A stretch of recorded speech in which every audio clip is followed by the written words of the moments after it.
Eu quero começar a nossa entrevista com o ex-senador Romero Jucá pedindo que ele faça uma síntese de suas realizações no Senado Federal ao longo desses 3 mandatos consecutivos. Fui senador e fui líder do governo Fernando Henrique. Depois fui senador, passei um ano na oposição ao Lula, até vim para o MDB, a convite do presidente Sarney, de membros do MDB, e terminei indo ser líder do Lula também, né? A quem eu não tinha votado, porque eu tinha votado na eleição entre Lula e o Zé Serra, eu tinha votado no Zé Serra. E posteriormente, né, depois do governo do Lula, foi um ano líder da Dilma, né, saí da liderança da Dilma, avisei que o governo ia dar errado, a economia estava indo num rumo muito ruim, né? Assumi a presidência nacional do MDB, né? Conduzi o processo pelo MDB do impeachment da presidente Dilma, né? E depois fui líder do presidente Michel Temer no governo Tampão. A partir desse cenário, né, desse desenho da sua atuação como senador, o que você acha que deve ter um senador para desempenhar esse mandato de 8 anos, em termos das coisas que precisam ser resolvidas para que Roraima acelere o processo de desenvolvimento que já experimenta? Bom, essa é uma pergunta importante, porque o senador, ele tem que ter primeiro conhecimento, né? Ele tem que ter relacionamento, ele tem que ter propostas, tem que ter capacidade técnica, porque não adianta só pedir dinheiro ao presidente ou ao ministro. Por que é que eu liberei muitos recursos e continuo liberando? Porque eu discuto com a área técnica dos ministérios, eu apresento projetos, eu tiro as pendências, né, e a gente ocupa esse espaço de uma forma muito forte. E quando eu fui líder de governos, por que eu fui líder de governo?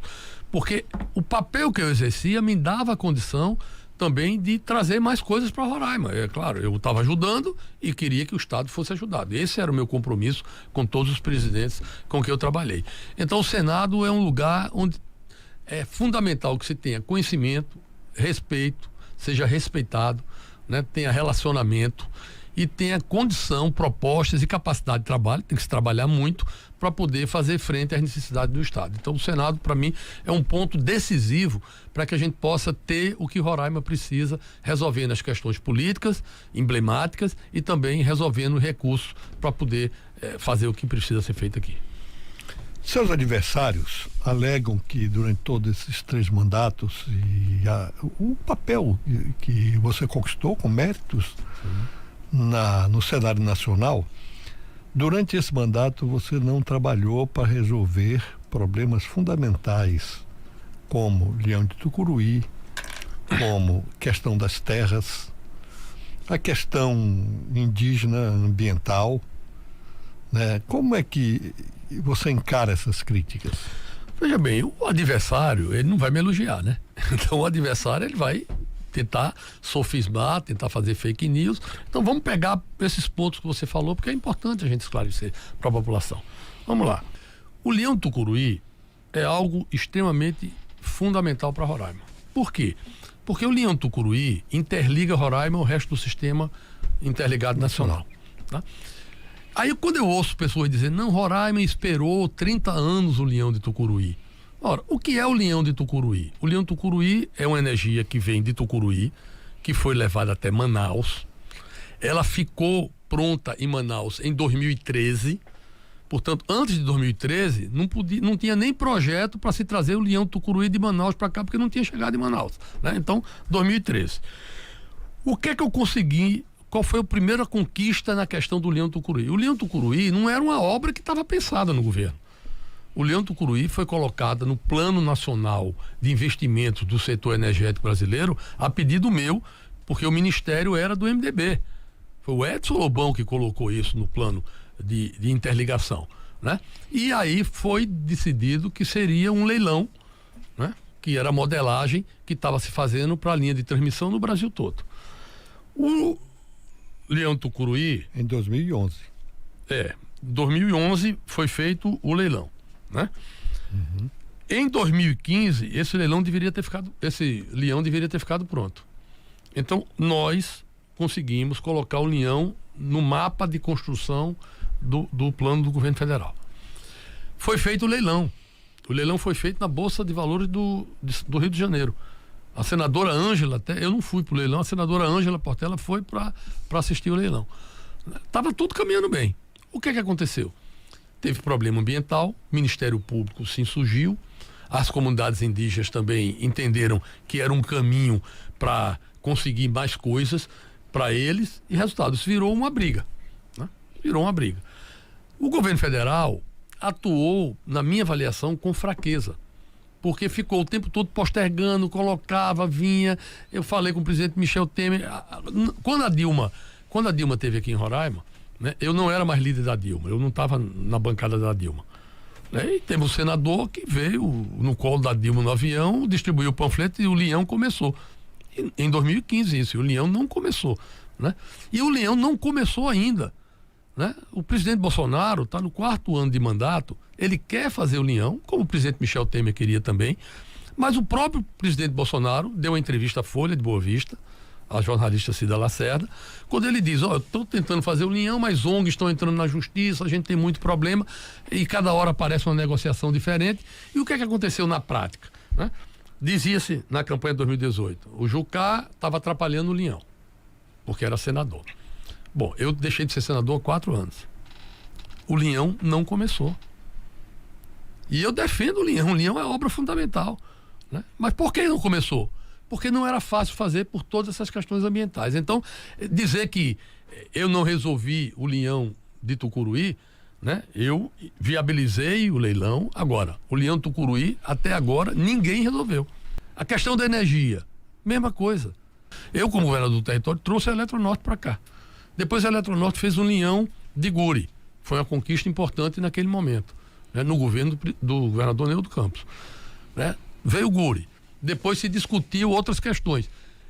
E a energia de Roraima ainda não está resolvida. Por quê? Porque nós temos que ter o leão e nós temos que ter também termoelétricas de reserva em Roraima, porque nós seremos fim de linha do leão de Tucuruí. Se cair uma torre, se tiver algum problema, algum incêndio, alguma coisa, se a gente não tiver termoelétrica aqui, fica no apagão. Roraima não está no apagão hoje porque tem termoelétrica. E tanto termoelétrica é a solução, né? Porque como senador eu consegui que a ANEEL fizesse leilão, botou aqui 2 termoelétricas, o presidente Bolsonaro em 4 anos botou mais 3 funcionando já. Então, a termoelétrica é também uma reserva estratégica que tem que ter. Eu pedi que a Assembleia fizesse uma CPI sobre a questão da energia, eu pedi por escrito. A deputada Betânia é relatora dessa CPI. Eu disse, é bom investigar o valor, qual é a tarifa, quem é o dono, como é que está, tudo mais, porque a Roraima Energia não presta um bom serviço ao povo de Roraima. Não é a tarifa mais cara da Amazônia, nem do Brasil, mas para o serviço que presta é cara. E a qualidade da energia é ruim.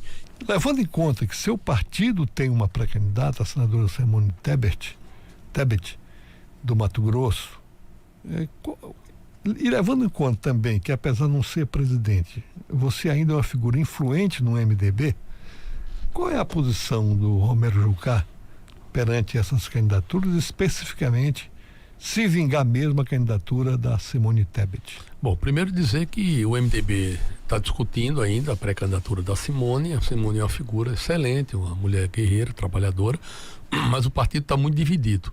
Então não há uma definição específica ainda da candidatura da Simone, apesar dela estar fazendo um esforço grande nesse sentido. Né?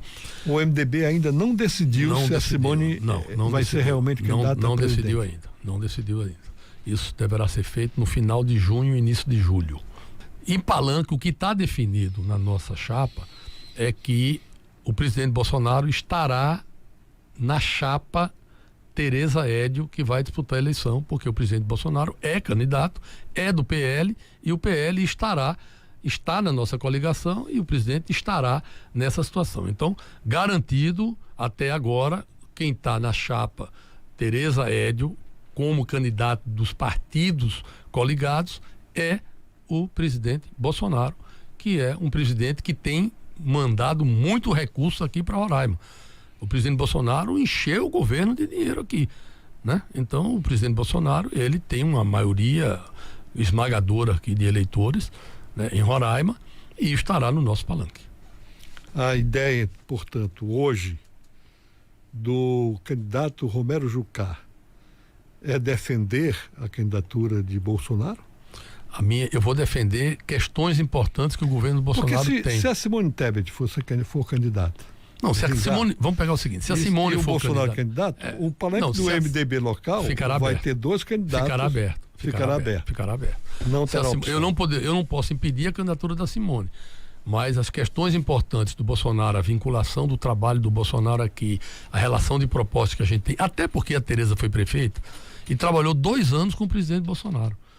Pois é, sobre isso aí eu tenho 2 perguntas. Tá. Primeiro, que parece descartada apoio a Lula. Não, nós não teremos apoio a Lula no nosso palanque. Não apoiará. Não. Né?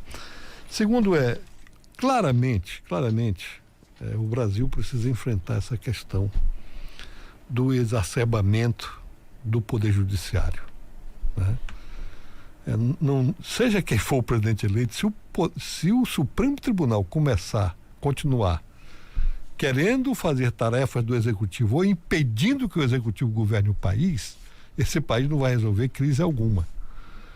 Se o Romero Jucá for eleito senador, como é que o senador Romero Jucá vai enfrentar essa questão de crise que as pessoas acham que é aparentemente pessoal entre o Alexandre de Moraes e o Bolsonaro, entre o Luiz Roberto Barroso e o Bolsonaro? Não é uma crise institucional. É uma guerra de poderes, na verdade. Pois é. Hoje a gente conseguiu. Como é que o senador Romero Jucá vai se posicionar? Bom, eu vou posicionar, Zé Túlio, como eu me posicionei ao longo do meu mandato. Primeiro, eu sou contra a guerra de poderes. Eu acho que cada poder tem que ficar restrito à sua atuação e tendo a perspectiva do que deve fazer. Então, por exemplo, o Supremo Tribunal Federal não tem que fazer política. O Supremo Tribunal Federal, um ministro do Supremo, ele tem que dar decisão nos autos. O ministro do Supremo Tribunal Federal não pode ser um agente político que comente cada coisa porque ele vai estar na ribalta de forma diferente. Como está atualmente. Não é só no Supremo, não. É para o Judiciário como um todo. Tem juiz de primeira instância que manda prender um, manda prender outro e faz isso, outro Ministério Público quer ser agente político. Nós temos que definir bem as coisas. Né? E tem uma lei que o Congresso não teve a coragem de votar, que era de quarentena para agentes que tratam dessa questão do Judiciário. Você não pode ter um cara do Ministério Público prendendo, faltando 4 meses para a eleição, ele é candidato em cima de um palanque que ele fez, prendendo ou perseguindo alguém. O mesmo pode dizer de juízes. De juízes. Tá certo? Você não pode ter isso, né? Então, eu vou trabalhar contra a guerra de poderes, vou trabalhar para harmonizar os poderes. Eu fiz isso como líder. Mas não se furtará a apoiar processo de impeachment de algum agente que eventualmente exacerba? Eu acho que o que tem que se discutir, na verdade, é o formato da relação. Eu acho que vamos empichar alguém. Antes de empichar, vamos discutir qual vai ser o modelo de tratamento. E aí, quem sair do viés do combinado vai ser empichado, qualquer que seja um. Nós já empichamos 2 presidentes da República, né? Então... Parece ser mais difícil empichar um ministro do campo do que presidente. Não, porque, na verdade, o confronto maior foi explicitado agora no governo Bolsonaro. A gente viu a questão do Michel Temer, por exemplo, que a Rede Globo fez, né? Tentou forçar a renúncia do Michel Temer, a ação contra o Michel Temer, presidente, né? Foi uma ação pontual do Supremo. Mas nós temos visto agora, como o presidente Bolsonaro bate de frente, ele não recua, isso piora, o embate fica mais evidente e ganha contornos mais fortes. Então, nós não podemos ter guerra de poderes, nós temos que ter calma, nós temos que pacificar o país, tem que ter união. Eu quero aqui pregar uma campanha de paz, cada um defenda o seu candidato, vamos nos unir, eu vou respeitar, não vou agredir ninguém, não vou atacar ninguém, tá? Eu acho que briga de político não melhora a vida das pessoas. O que melhora a vida das pessoas é o trabalho, é a responsabilidade, é o fato concreto, né? E o fato concreto da minha atuação está aí para as pessoas verem. Então eu agradeço a oportunidade, foi muito importante essa entrevista, estarei à disposição para outros momentos, né? Porque eu acho que sem briga, sem confusão, mas com argumentos a gente vai explicando e vai tentando mostrar às pessoas o que é que a gente pensa e qual é o nosso caminho de trabalho. Então agradeço